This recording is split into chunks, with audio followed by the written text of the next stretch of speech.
कक्षा एकादश के भैयाओं के लिए रसायन विज्ञान में कल के वीडियो के आगे कल हमने आपको 3 नियमों के बारे में परिभाषाएं भेजी थी।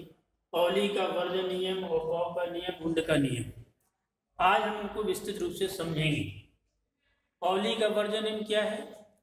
इसे वुल्फ्गांग पाउली ने 1925 में दिया था। इसके अनुसार नियम नंबर 1, इसके अनुसार किसी परमाणु के किन्हीं 2 इलेक्ट्रॉनों की चारों क्वांटम संख्याओं के मान समान नहीं होते हैं। कल हमने ये बताया था किन्हीं 2 इलेक्ट्रॉनों की चारों क्वांटम संख्याओं के मान समान नहीं होते हैं। तो नंबर 1 को हम समझते हैं जैसे मान लेते हैं 3d1 3d2 यानी डी कोष के पहला इलेक्ट्रॉन और दूसरे इलेक्ट्रॉन के लिए हम चारों क्वांटम संख्याओं के मान देखते हैं। पहली क्वांटम संख्या क्या होती है? वो क्वांटम संख्या, दूसरी द्विवंशी क्वांटम संख्या, तीसरी चुंबकीय क्वांटम संख्या और चौथी चक्रण क्वांटम संख्या। तो क्वांटम संख्या निकालना हमने आपको बताया था कि आगे जो संख्या लिखी होती है मुख्य क्वांटम संख्या को प्रदर्शित करती है। ठीक, इसके बाद द्विवंशी क्वांटम संख्या क्या होती है? द्विवंशी क्वांटम संख्या के मान इसी n के लिए 0 से n-1 तक होते हैं। यानी 3 है और d कोष है, तो d के लिए l के मान क्या होंगे? 2, क्योंकि इसके कुल मान क्या होंगे? 0, 1, 2। तो 0 होगा s के लिए, 1 होगा p कोष के लिए और 2 होगा d कोष के लिए। तो ये 2 क्वांटम संख्या तो आपको दिखती है। आगे जो संख्या लिखी होती है वो क्वांटम संख्या को प्रदर्शित करती है। और जो sp-df लिखा होता है, तो sp-df यानी s के लिए l का मान हमेशा 0, p के लिए l का मान हमेशा 1 और d के लिए l का मान हमेशा 2 होते हैं और f के लिए 3 अगर आगे f आता है तो। अब इसके लिए m का मान निर्भर करता है l पर। l और अगर 2 तो m के मान क्या होंगे? m के मान क्या होंगे? -2, -1, 0, +1, +2। ठीक है, 5 मान होंगे। ठीक, अब आपको कौन सा इलेक्ट्रॉन चाहिए? इलेक्ट्रॉन नंबर d का पहला। तो पहले के लिए पहला इलेक्ट्रॉन कौन सा होगा? ये वाला। इसके लिए मान क्या होगा आपका? -2। पहला इलेक्ट्रॉन, दूसरा, तीसरा, चौथा, 5वां, 6वां, 7वां, 8वां, 9वां, 10वां। तो D1 के लिए m का मान -2। चौथी चक्कर क्वांटम संख्या है। चक्कर में आप देख रहे हैं ये पहला इलेक्ट्रॉन है। पहले इलेक्ट्रॉन के लिए पूछा जिसकी दिशा समदिश है, तो समदिश के लिए क्या होते हैं? +1/2। 3d2 के लिए निकालते हैं तो n बराबर 3, l बराबर 2, m बराबर देखेंगे दूसरा इलेक्ट्रॉन चाहिए, दूसरा इसमें आएगा। दूसरे के लिए m का मान कितना है? -1, s +1/2।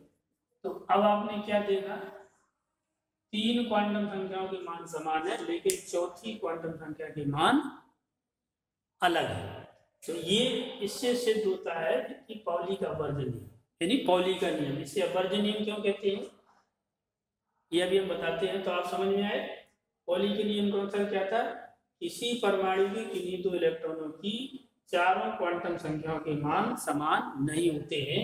यदि 3 मान समान है तो चौथी क्वांटम संख्या का मान निश्चित रूप से भिन्न होगा। ये आपको इससे स्पष्ट हो रहा है। ठीक, इसे अपवर्जन नियम क्यों कहते हैं? अपवर्जन नियम का मतलब होता है इस नियम के अनुसार ये कक्षक है, मान लीजिए -3, तो किसी भी कक्षक में अधिकतम इलेक्ट्रॉन कितने होते हैं? 2। तो इसे अपवर्जन नियम इसलिए कहते हैं कि यह किसी भी कक्षक में इस तीसरे इलेक्ट्रॉन का प्रवेश वर्जित यानी अपवर्जित रहता है। एक कक्षक में 2 इलेक्ट्रॉन होंगे, तीसरा इलेक्ट्रॉन से प्रवेश नहीं कर सकता, इसलिए इसका नाम है अपवर्जन का नियम, क्योंकि 2 इलेक्ट्रॉनों के लिए क्वांटम संख्याओं के मान को निर्धारित कर रहा था। ठीक, आप समझे आप पॉली का अपवर्जन नियम क्या है। अब पॉली अपवर्जन नियम के बाद कल हमने ऑफ-बॉक्स नियम की परिभाषा आपको की थी। ऑफ-बॉक्स नियम क्या है? ये बताया था इस ऑफबाउ एक जर्मन भाषा का शब्द है जिसका अर्थ होता है टू बिल्ड अप अर्थात रचना या निर्माण करना। ऑफबाउ नियम का मतलब है रचना या निर्माण करना। ठीक, ये किसी वैज्ञानिक का नाम नहीं है। इसके अनुसार क्या था, इलेक्ट्रॉन निम्न ऊर्जा से उच्च ऊर्जा के कक्षकों में क्रमिक रूप से प्रवेश पाता है। मतलब पहले कम ऊर्जा के कक्षक में जाएगा, फिर उससे उच्च ऊर्जा के कक्षक में जाएगा। जैसे हम कक्षक बनाते हैं, मान लीजिए 1s 2s 2p 3s 3p और 3d, ऐसे 4s 4p 4d 4f। अब सबसे पहले इलेक्ट्रॉन प्रवेश इसमें करता है, इसमें करेगा। इसको हम, ये आपने बनाया है और इसको हम 45 डिग्री की कोण पे काटते हैं। ये पहले कोष के लिए पहले कक्षक, दूसरा, तीसरा, चौथा। तो जब इलेक्ट्रॉन प्रवेश करेगा, ये इलेक्ट्रॉन के प्रवेश करने की क्षमता है। सबसे पहले इलेक्ट्रॉन कहाँ जाएगा, 1s में। जब 1s भर जाता है तो इलेक्ट्रॉन जाएगा 2s में, और जब 2s भर जाता है तो इलेक्ट्रॉन जाएगा 2p में, 2p के बाद 3s में, 3s फिलअप होता है तो इसके बाद इलेक्ट्रॉन 3p 4s। यानी एक इलेक्ट्रॉनों के भरने का क्रम है। Electron entered in subshell according to low energy level to high energy level. यानी पहले 1s में, देन 2s 2p 3s। यानी कि इलेक्ट्रॉन का भरने का क्रम है first 1s 2s 2p 3s। यानी इलेक्ट्रॉन निम्न ऊर्जा स्तर से उच्च ऊर्जा के स्तर के कोष में क्रम से प्रवेश पाते हैं। इस प्रकार एक रचना का निर्माण हो जाता है। इसलिए इस रचना को कहते हैं जर्मन भाषा में ऑफबाउ। उसमें एक नियम बना, इलेक्ट्रॉन के एंटरिंग सब सेल में या ऑर्बिट में इलेक्ट्रॉन एंटर किस प्रकार से करेंगे। तो आपने देखा पहले इलेक्ट्रॉन 1s में करेगा। जैसे सपोज करो कोई एग्जाम्पल लेते हैं, कोई परमाणु क्रमांक है एटॉमिक नंबर 10, इसको हमें इसमें भरना है। तो कैसे भरेंगे, सबसे पहले आएगा 1s में, 1s में अधिकतम इलेक्ट्रॉन बताए थे 2। अब ये पूरा भर गया, इसके बाद किस में जाएगा 2s 2 2 1s 2 2s 2, यानी इलेक्ट्रॉन कितने हो गए 4। अब इसके बाद जय हनुमान ज्ञान गुण सागर, जय कपीस